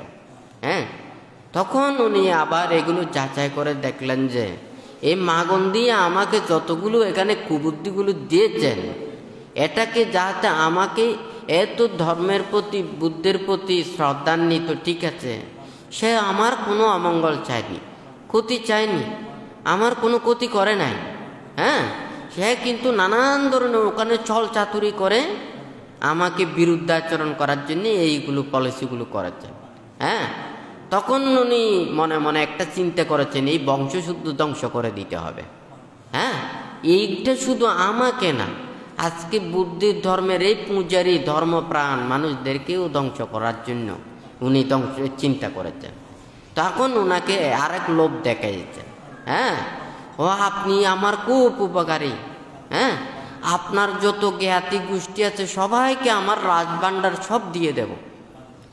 এটা বলে উনার মাগন্দির যত ইষ্টি গোষ্ঠী যতগুলো আছে সবাইকে ডেকেছেন। সবাইকে ডেকে বলেছেন যে কি আপনারা তো এখানে, আমি তো ধনরত্ন এগুলো রাজভাণ্ডারগুলো আপনাদের জন্য দিয়ে দেব, আপনারা কোথায় রাখবেন? আপনারা প্রত্যেকেই যে যত বড় গর্ত করতে পারবেন তাকে তত বেশি ওখানে মানে সম্পদ দেব, ধনরত্ন দেব। হ্যাঁ, এইটা বলে এখন সবাই যার যার বড় বড় গর্ত করা শুরু করে দিয়েছে যার রত্নগুলো রাখার জন্য। হ্যাঁ, তখন ওখানে করার পরে বলেছে যে ঠিক আছে, আমি তো এখন ধনরত্ন দেব, এইগুলো যদি এখন যদি মনে করেন আপনার উদ্দেশ্যে দিয়েছি, এখন যদি আরেকজনে যদি এগুলো নিয়ে যায়, হ্যাঁ, আপনারগুলো তো আপনার পাশে থাকতে হবে। হ্যাঁ, এখন এটা বলেছে যে এখন গাত্তাতে ঢুকো, হ্যাঁ, যাহাতে তোমাকে যাতে চিনে যায়, না হলে একজনের গুণ আরেকজনে নিয়ে ফেলবে। হ্যাঁ, নানান ধরনের কথা বলে ওনাদেরকে একেবারে ওনাদের হাত দিয়ে ওনাদের মাটি চাপা দিয়েছেন। মাথাগুলো উপরে আছে না, এখন তো আর উঠতে পারবে না, এদিক থেকে পালাতে পারবে না, ঠিক আছে না, একেবারে উপরে হাল কর্ষণ দিয়ে মাগন্দির বংশকেও ধ্বংস করে দিয়েছে। হ্যাঁ, আজকে সবাইকে এটা বলি, সবাই তো আমরা বৌদ্ধ ধর্ম অবলম্বী, কর্মবাদে বিশ্বাসী। যে যেমন কর্ম করবে, বুদ্ধ বলেছে যে অন্যায় পাপকর্ম সম্পাদন করে সে আকাশে থাকুক না কেন, পাহাড়ের গর্তের ভিতরে থাকুক না কেন, সমুদ্রের তলদেশে থাকুক না কেন, এই কর্মের বিপাক থেকে আমরা কেউ রেহাই পাব না। এই কথা তো আমরা সবাই বিশ্বাস করি। তাহলে আমি ধর্মচর্চা করতে না পারলে, আমি আচরণ করতে না পারলে, আমি চেষ্টা করব যতটুকু পারি আমি আচরণ করি, আমি অনুশীলন করি, আমি প্রতিপালন করি, কিন্তু আমি ধর্মকে ধ্বংস করার জন্য আমি চিন্তা করতে পারি না। এটা বিনয় আছে, শিক্ষা আছে। আপনারা দায়ক দায়িকা, উপাসক উপাসিকা, আপনাদেরও কিন্তু এখানে নিয়ম আছে, বিনয় আছে, আমাদেরও বিনয় আছে, আমাদেরও যে বিনয় আছে এই নীতিতে আমাদের চলতে হবে। আপনারা দায়ক দায়িকা, উপাসক উপাসিকা, আপনাদেরও কতগুলো বিনয় আছে, এগুলোকে আপনাদেরকে আচরণ করতে হবে। আমরা আপনাদেরকে খারাপ ব্যবহার করতে পারবো না। হ্যাঁ, আপনারাও পূজারী, আমরাও বুদ্ধের অনুসারী, হয় নাকি না? আমরাও বুদ্ধের অনুসারী, আপনারাও বুদ্ধের অনুসারী, আমরাও বুদ্ধের পূজারী, আপনারাও বুদ্ধের পূজারী। তাহলে আপনি ধর্ম আচরণ না করে, না বুঝে, পূজা না করে ধর্মকে কেন ধ্বংস করছেন? কেন হিংসা এগুলো ছড়িয়ে দিচ্ছেন? বুদ্ধের ধর্ম তো হিংসার ধর্ম। আপনারা বুদ্ধের ধর্মের ওখানে নাম দিয়ে হিংসার ওখানে জলাঞ্জলি কেন দিচ্ছেন? এটা কোথায় আছে? ত্রিপিটকের কোন পাতায় আছে? কোন নীতিতে আছে? কোন শিক্ষায় আছে? কোন দায়কের ওখানে নিয়মটা দিয়েছেন? কোন ভিক্ষুদের ওখানে নিয়মটা দিয়েছেন? কোন সামনের এই নিয়মটা দিয়েছেন? এটা কোন পাতায় আছে? তাহলে ত্রিপিটকের এই কথাগুলো, বুদ্ধের উপদেশগুলো, এটা তো শিক্ষা করতে পারবে না, এটা আয়ত্ত করতে পারবে না। এই যে বুদ্ধির উপদেশ শিক্ষা, নালন্দা বিশ্ববিদ্যালয়, যেটা ভারতবর্ষে যেটা ছিল, বুদ্ধির ধর্ম সম্পর্কে, বুদ্ধির ধর্ম এবং শিক্ষা সম্পর্কে যারা জানতে চাইতো, পৃথিবীর সমস্ত জায়গা, সমস্ত দেশ থেকে ওখানে বুদ্ধ ধর্মের শিক্ষা, নীতি, আদর্শকে, দর্শনকে শিক্ষার জন্য, জানার জন্য ওখানে আসতো। ওখানে এমন কোনো লেখা আছে বুদ্ধির এই নীতি শিক্ষা ওখানে জানতে পারবে না, এটা শিখতে পারবে না, বুঝতে পারবে না, অধ্যয়ন করতে পারবে না, জ্ঞান অর্জন করতে পারবে না, এই কথাটা আছে? তাহলে বুদ্ধির সে অহিংসার কথা, নীতির কথা, মৈত্রীর কথা, ত্যাগের কথা, আমরা এগুলোকে মানুষের কাছে ছড়িয়ে ছিটিয়ে না দিয়ে আমরা মানুষের কাছে হিংসা কেন ছড়িয়ে দিচ্ছি? আমরা ধর্মের নামে অধর্ম কেন দিচ্ছি? হ্যাঁ, এটা সব কিছু আছে। বাঁধতে এমনি কিন্তু আসে না, কারণ আমি জানি, হ্যাঁ, আমি যখন ধর্ম দান করতে যাইব, আমি যখন ধর্ম প্রচার করতে যাইব, আমাকে অনেক কিছু ওখানে প্রতিবন্ধকতা করবে। হ্যাঁ, আমাকে হয়তো আহার দিবে না, আমাকে বিহার থেকে তাড়িয়ে দেবে, আমাকে গ্রাম থেকে তাড়িয়ে দেবে। হ্যাঁ, কিন্তু ধর্ম তো ওখানে আমি বিহারের জন্য না, আহারের জন্য না, আমি তো গ্রামের জন্য না, এগুলোর জন্য না। ধর্ম দান করছি ধর্মপ্রাণ মানুষের জন্য, যারা ধর্ম চায়, ধর্ম জ্ঞান চায়, নির্বাণ মুক্তি চায়, প্রকৃত সত্যকে উদ্ঘাটন করতে চায়, আমি তাদের জন্য। হয় নাকি না?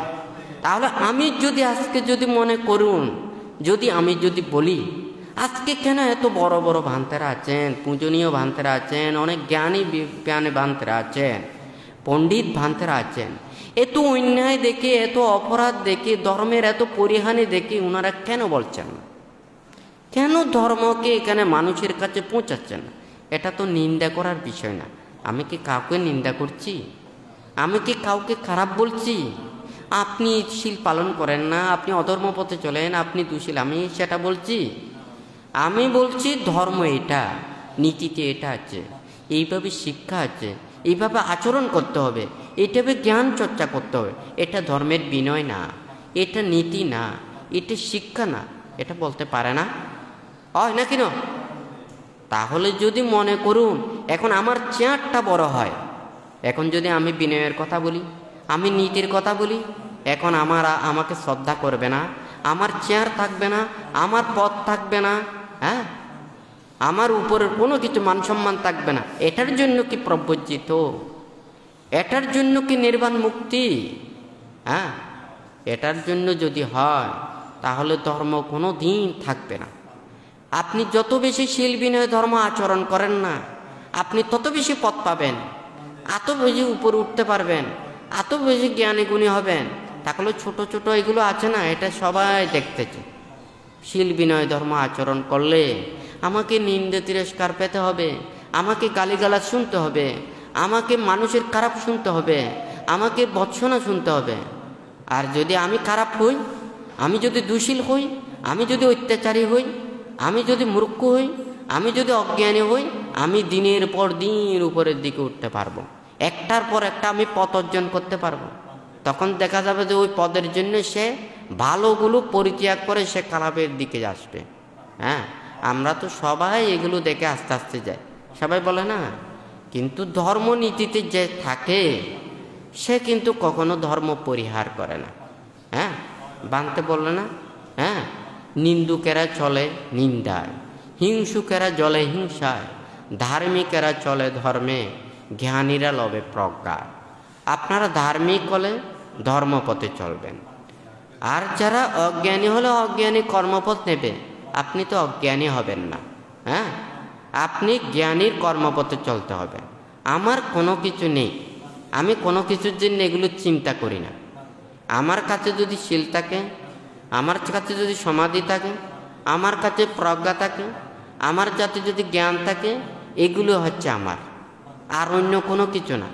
তবে আমি চেয়েছিলাম যাহাতে মানুষ যাতে স্বাধীনভাবে ধর্মচর্চা করতে পারে, ধর্ম আচরণ করতে পারে, ধর্ম শিক্ষা নিতে পারে, সেটার জন্য আমি স্বাধীনভাবে একটা ধর্ম প্রতিষ্ঠান করতে চেয়েছিলাম। কিন্তু আজকে কয়জন মানুষ আমার দুঃখের কথা চিন্তা করে? আমার মনের কথা কয়জন ভাবে? হ্যাঁ, সবাই বাহিরেরটা দেখে, ভিতরেরটা দেখে না। হ্যাঁ, সবাই যদি এটা মনে করে আমি তো এটাই তো বলেছি, সবাই একদিন বাঁধতে হচ্ছে যা আগুনের মতো, উল্টা পাল্টা ধরবেন, একেবারে জ্বলে যাবেন। হ্যাঁ, আমি কাউকে ওখানে অভিশাপ দেব না। যে যেমন কর্ম করবেন সেই কর্মের ফল ভোগ করতে হবে। হ্যাঁ, যে যত বেশি নিজেকে সংযত রাখতে পারবে সে তত বেশি অপরের মঙ্গল কর্ম এগুলো সম্পাদন করতে পারবে। আমি তো কারো অনিষ্ট কামনা করি না, কারো ক্ষতির কামনা করি না, কাউকে দুঃখ দেওয়ার জন্য চিন্তা করি না, কাউকে কষ্ট দেওয়ার চিন্তা করি না, কারো আত্মসাতের জন্য চিন্তা করি না। আমি চাই যে মানুষকে একটা ধর্ম করতে হলে একটা বৈধ পথে যেতে হবে, ন্যায় পথে যেতে হবে। সাধারণ মানুষের মধ্যে অনেক ধরনের ওখানে পাপ থাকতে পারে, হিংসা থাকতে পারে, নানান ধরনের ঘুষও থাকতে পারে, প্ররোচনা থাকতে পারে, হয় নাকি না? হ্যাঁ, আমি ধর্মের কাছে থাকবো। হ্যাঁ, ধর্ম যদি থাকে যে হয় সেটাই যেটা বিচার করবে, সেটাই যেটা ফল দেবে, সেটাই আমি মেনে নেব। হ্যাঁ, আমার আর অন্য কোনো কিছু নেই। তবে এটা ঠিক জবাব তো দিতে হবে। অন্যায়ের যদি বিচার করে ন্যায়েরও তো বিচার করতে হবে, হয় নাকি না? শুধু ন্যায়কে যদি অন্যায় দেখেন, অন্যায়কে যদি ন্যায় করেন, হ্যাঁ, এটারও তো একটা প্রতিফল আছে, হয় নাকি না? সেটার যদি একদিন সময় হয় কেউ কাউকে রেহাই করতে পারবে না, রেহাইও দিতে পারবে না, আমিও আপনাদেরকে রক্ষা করতে পারবো না। বুদ্ধ যখন ছিলেন এই শাক্য বংশকে ধ্বংস করেছিল, হয় নাকি না? তখন কি বুদ্ধ কি পারতেন না? বুদ্ধির অনেক ভক্ত রাজারা ছিল না? তখন বুদ্ধ কি বলে, অনেক রাজার সাথে কথা বলে বিদুরপ রাজাকে ওখানে দমাতে পারতো না? আমিও এই বংশকেও রক্ষা করতে পারবো না। আর এই কর্মের বিপাক যদি আপনাদের ভোগ করতে হয় তাহলে সেটাই আপনাদের ভোগ করতে হবে। হ্যাঁ, আজকে যদি জ্ঞাতিদেরকে রক্ষা করতে গিয়ে, হ্যাঁ, উদ্ধার করতে গিয়ে, ধর্মপথে আনতে গিয়ে আমাকে কি দিল? হ্যাঁ, বুদ্ধ বলেছে যে জ্ঞাতির ছায়া বড়ই শীতল। হ্যাঁ, জ্ঞাতির ছায়া বড়ই শীতল, এটা বড় উত্তপ্ত গরম। হ্যাঁ, এতই ফুটন্ত পানি যে, হ্যাঁ, সে ছায়া না, এটা উত্তপ্ত কি জ্বলন্ত অগ্নির মতো, হয় নাকি না? তাহলে এখন যদি মনে করুন আমার বংশটা যদি চোরের বংশ হয়, আমাকে উপাধি দেবে তো চোর, হয় নাকি না? হ্যাঁ, আমার জ্ঞাতির যদি উপাধি যদি সে লাভ করে যদি চোরের হয়, আমাকে তো সেটা দিতে পারে, এর সাইডে আর কোনো কিছু দিতে পারে না। আপনাদেরকে বলেছি আপনারা যদি পানীয় দেন আমি পানীয় নিচ্ছি, হয় নাকি না? আপনারা আহার দেন, আহার নিচ্ছি। আপনার যেটা আছে সেটাই তো আপনি আমাকে দেবেন, হয় নাকি না?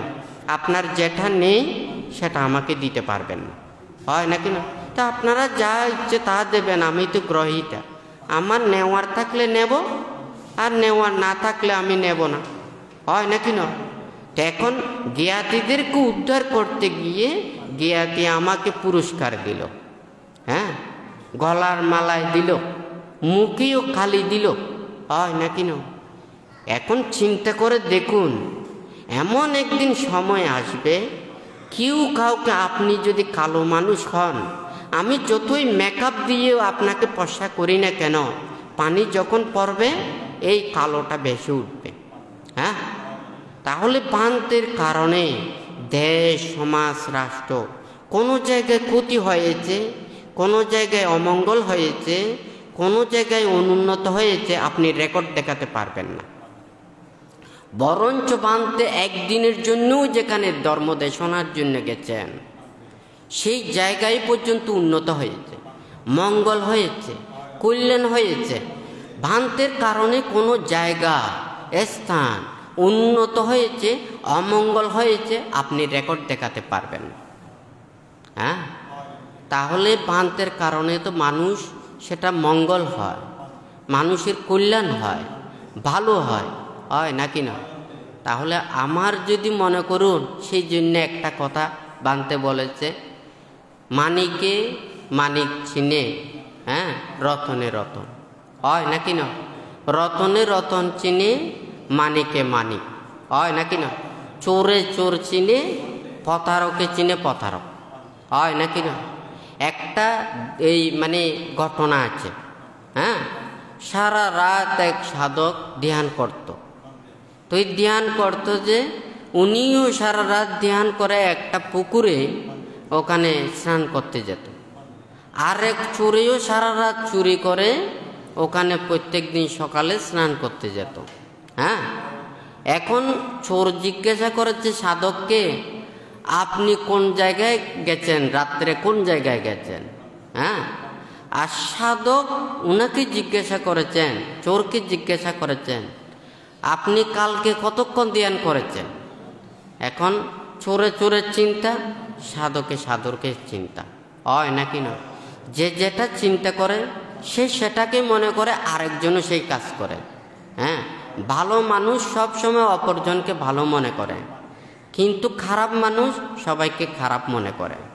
হয়তো ভালো মানুষ সবাইকে ভালো মনে করবে, হ্যাঁ, সে হয়তো ভালো খারাপ চিনতে পারবে না, কিন্তু খারাপ মানুষ 100% গ্যারান্টি সে খারাপ মানুষকে চিনতে পারবে। কথাটা সত্য নাকি মিথ্যা? হয় নাকি না?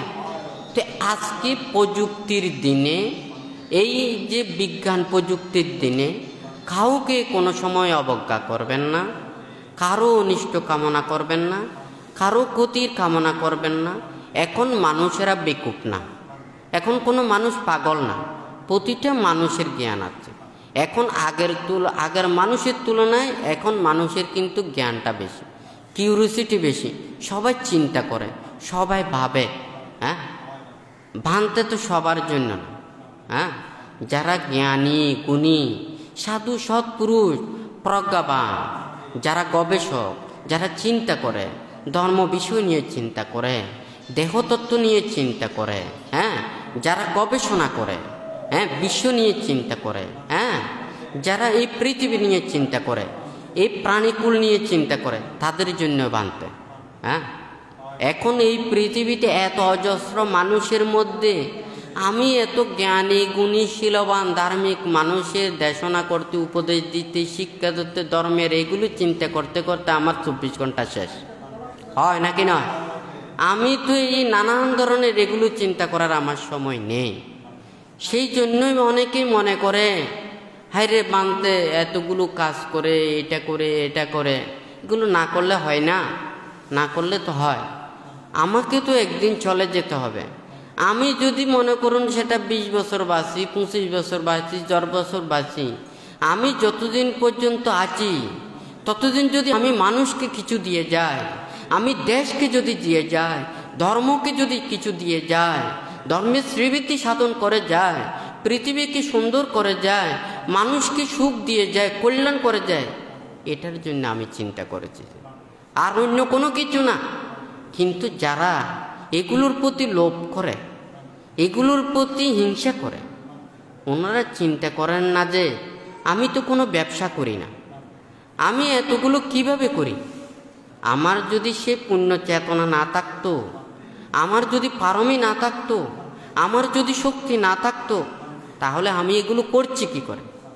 আমি বললে হবে, আমি কালকে ওখানে সারা দেশে বলে যাব, কাউকে 1 টাকাও দেবেন না, তাহলে দেখবেন যে ওখানে কেউ ওখানে অর্থ দেবে না। হ্যাঁ, তাহলে যারা লোভ করে সেই লোভেই ধ্বংস হয়ে যাবে। হ্যাঁ, একটা সুবর্ণ অংশ জাতকের কথা বানতে বলেছিলেন। হ্যাঁ, সুবর্ণ অংশ জাতকে হয়তো অনেকে শুনেছেন, ওই মৃত্যুর পরে সুবর্ণ অংশ হয়ে জন্ম নিয়েছিলেন। তো উনার যখন ওখানে চিন্তা করেছেন আমি পূর্বজন্মে কোথায় ছিলাম, তখন আমার যে স্ত্রী ছিল, 3 কন্যা ছিল, ওনার পরের ঘরে ওখানে দাসী বৃত্তি করে অনেক কষ্টে জীবন অতিবাহিত করেছে।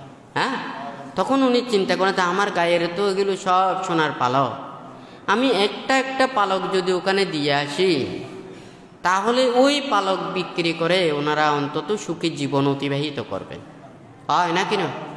আর যখন সে হেঁটে চিন্তা করে একটা একটা পালক দিয়ে আসতো।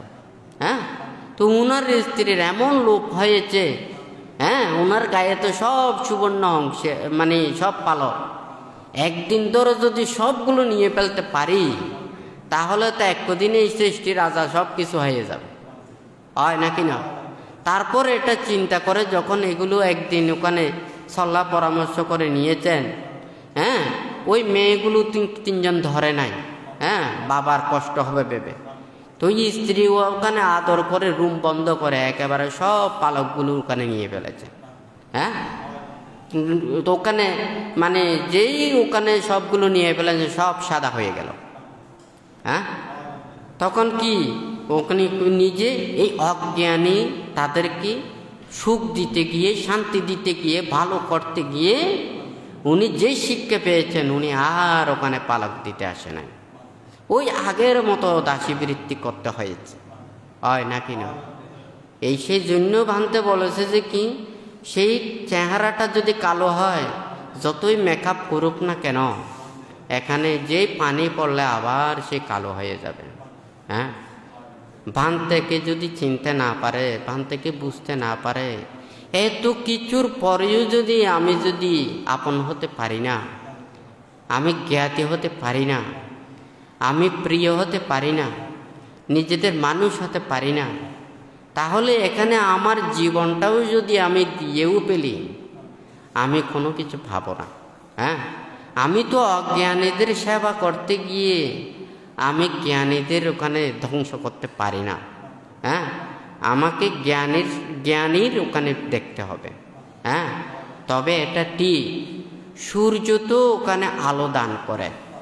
সূর্য কি বলে, আমার এই আলোকে যারা পেঁচারা, হ্যাঁ, ওখানে দর্শন করতে চায় না, কেউ ঘরের ভিতরে ঢুকিয়ে থাকে, আমি তাকেও আলো দিব, এটা কিন্তু সূর্য করে না, সূর্যের কাজ সূর্য করে যায়।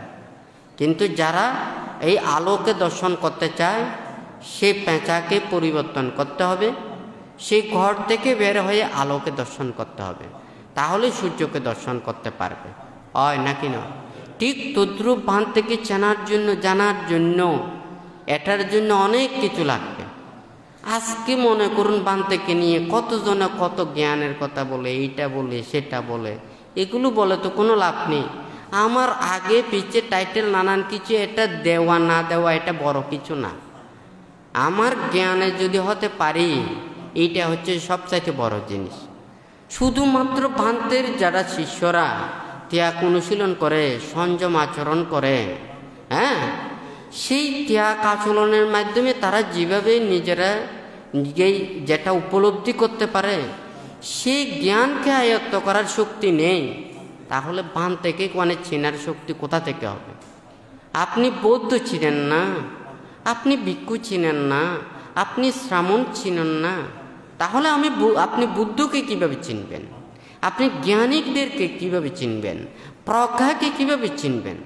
প্রজ্ঞা তো কোনো এটা কাগজের লেখার না, এটা যদি সার্টিফিকেটের যদি হতো তাহলে দেখা যাবে যে ওই বোর্ডটা একদিনেই ওটা চুরি করে নিয়ে যেত, হ্যাঁ, হাইজ্যাকার করে নিয়ে যেত, সবাই শুধু সার্টিফিকেটে কাগজটা লাগাই দিত।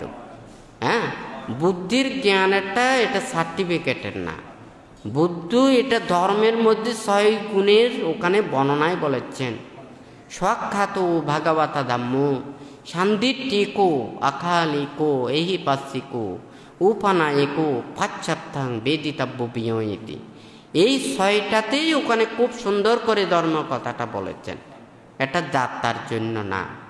এখন সবাই মনে করছে না আমরা চর্মচক্ষু দিয়েই ধর্মটাকে দর্শন করতে চাই। হ্যাঁ, চর্মচক্ষু দিয়ে ধর্মকে দর্শন করতে পারে না, প্রজ্ঞাচক্ষু দিয়ে দর্শন করতে হবে, জ্ঞানচক্ষু দিয়ে দর্শন করতে হবে।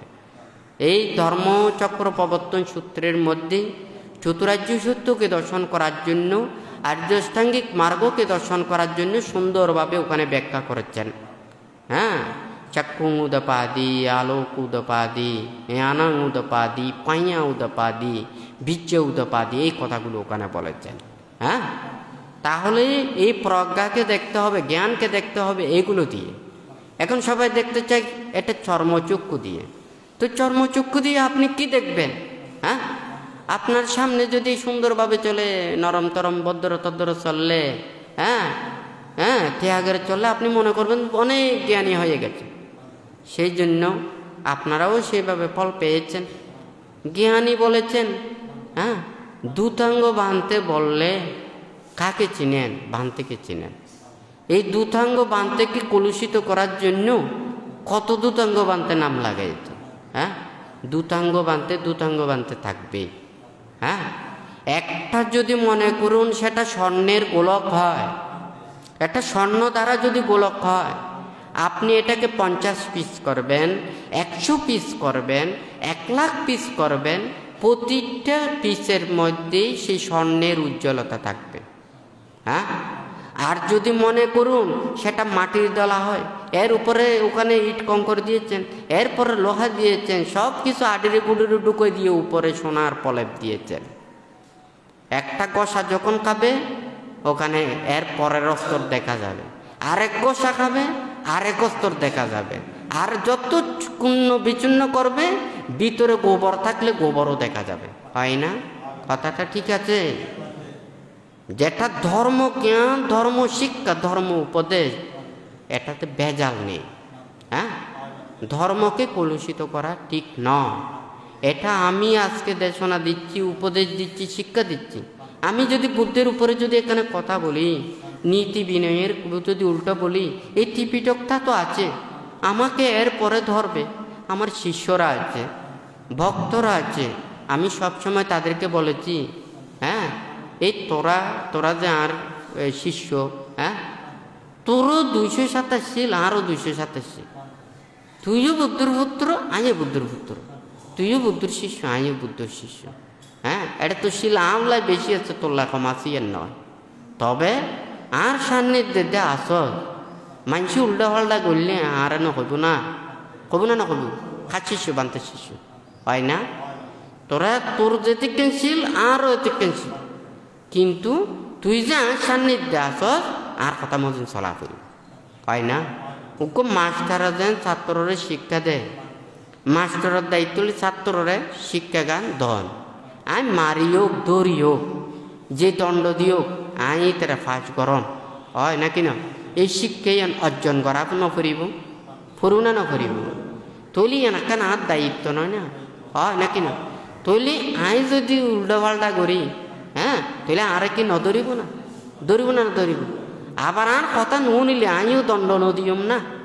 আর কথা যদি নির্দেশত হয় আর কথা দিয়ে চলা করি, যদি হয়তো তুই আর কথা তুই নচস, তাহলে তুই আর থাইন্য পারিব। নীতি চলা করেও যেহেতু আর আন্ডারে আছো, দায়িত্বে আছো। হয় না? তৈলি ওরারে বানতে শিক্ষা গান এইভাবে দেখতে নয় না। তৈলি তো আই তো কইতে দিতাম, এই তো তোর তো আই ডর গিয়ে যেন মনে হয় এন গড়া করিব, ইয়ান তো নয়। তোরও যে ঠিকেন আরও ঠিকেন। তৈলি তোরা যদি তুইও পার, তোরা ব্যাগ কোন মুক্ত হয়ে যাবে, তৈলি কোনো অসুবিধা নেই। কিছুদিন আগে বানতে হয়েছে তোরা পারিবি নি অষ্টপরিষ্কার লই, আই যদি একখান জায়গার মধ্যে যাই গই আর এখন যাইতে পারিবি নি? হ্যাঁ, আমি তো তাই মা তুমি তো দীর্ঘদিনের কোনো সমস্যা নাই। আমি যদি 1 বছরও যদি বাইরে থাকতাম চাই, আমি বাইরে থাকতে যাব। হ্যাঁ, তুলি 1 মাস 2 মাস 3 মাস 4 মাস, হ্যাঁ, আমি যদি এটা যদি কোনো মানুষেরা যদি পিণ্ড দিবেলাই মানুষ না থাকে, হ্যাঁ, দুর্গম জায়গার মধ্যে যদি আত্ম ধ্যান করা পরে থাকা পরে, তাহলে আই এটা তো ভানিয়ে খাইলে থাকতে পারছি। হয় না? তাহলে তোরা পারিবি নি? হ্যাঁ, এখন চিন্তা করিস ব্যাগ কোনো তুমি বোঝা করবো, ধর্মের নামে এখনো কিছু করি লাভ নাই। ইন যদি পরীক্ষা নিরীক্ষা যায় আরও বেশি নিজের অমর্যাদা গান হবি। হয় না? কথা ঠিক আছে না? আমি তো খনকে আর অমর্যাদা করি না, খনকে আর আই কোনোদিন নকই দি। আর কাছে কত ভালো মানুষ আই, খারাপ মানুষ আই, সুশীল মানুষ আই, দুশীল মানুষ আই। হয় না?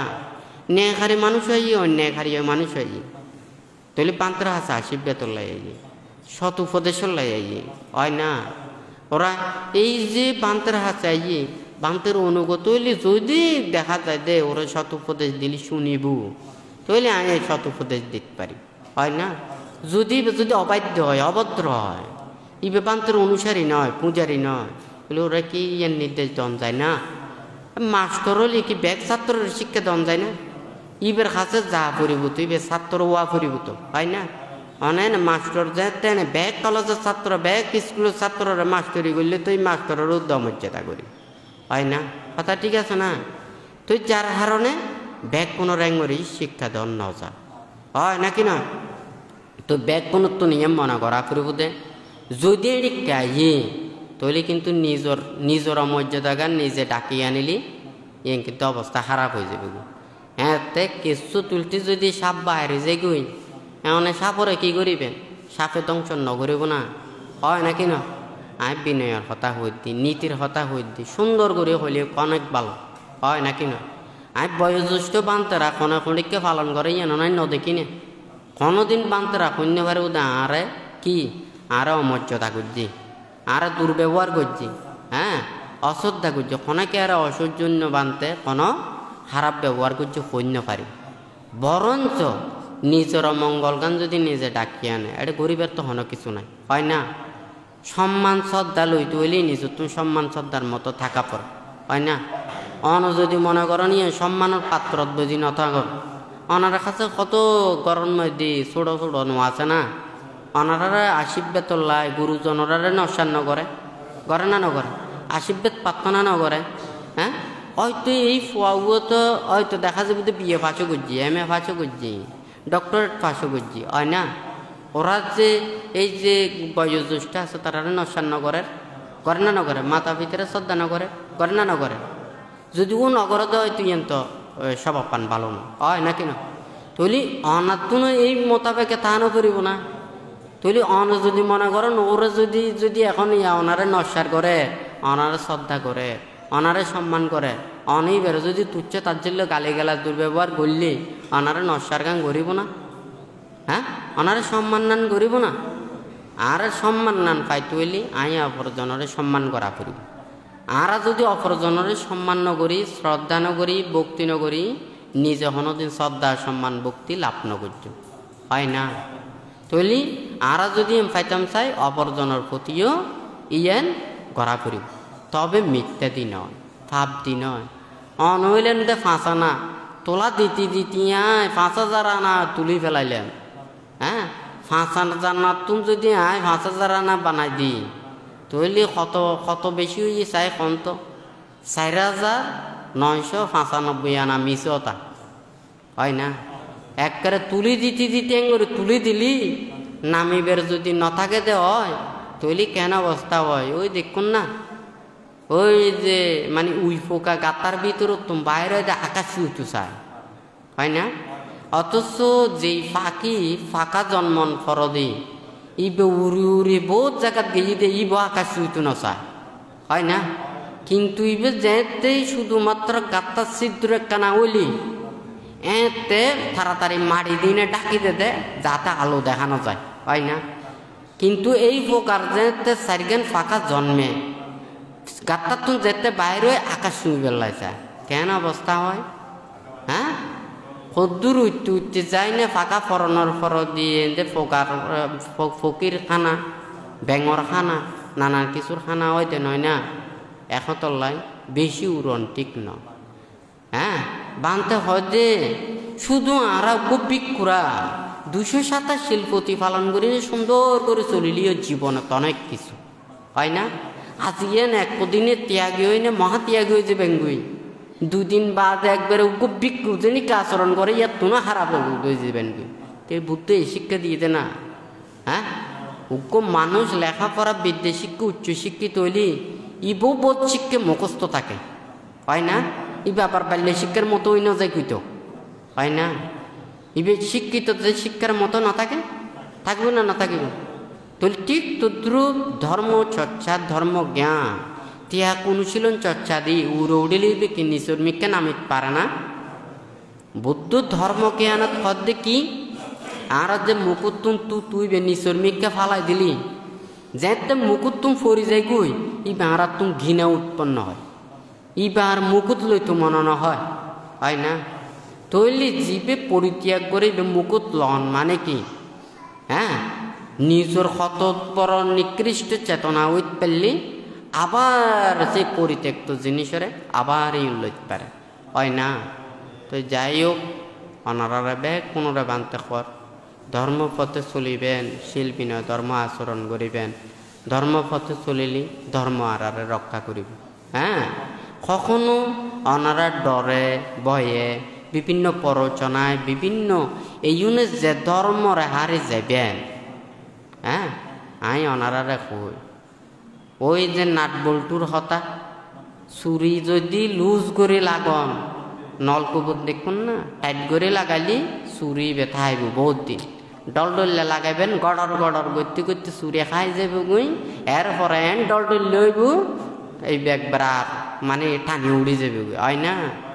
শিল বিনয় ধর্মরেও বারবার লঙ্ঘন করলে ডল ডল হয়ে যায় ডল ডল হয়ে গেলে আর না থাকে ওই বেড়াকি দড়ি রাখি না পারে হয় না। এদিকে করে যদি শিল্পী না ধর্ম আচরণ করেন খানিকক্ষণ একে যাবেন খানিকক্ষণ এগবেন খানিকক্ষণ ধর্ম খানিকক্ষণ অধর্ম অধর্মরেও সাধুবাদ দিবেন ধর্মরেও সাধুবাদ দিবেন চৈত্তরেও সাধুবাদ দিবেন মিত্রেও সাধুবাদ করিবেন। হ্যাঁ শিলরেও সেবা করিবেন দুশিলও সেবা করিবেন অনত বড় দোয়াইতে হবেন না সুবিধাবাদী হয় না। এই সুবিধাবাদী একবারে কোনো আদাত তুলিতে গোড়া পর্যন্ত কোনো কিছু ফেলাই না দেয় ব্যাগ কিছু যদি খাইতে চায় আর বোতলক্ষণ শুধু ভিতরের খাইতে জমতে হাঁস খাইনে পর্যন্ত হয় না।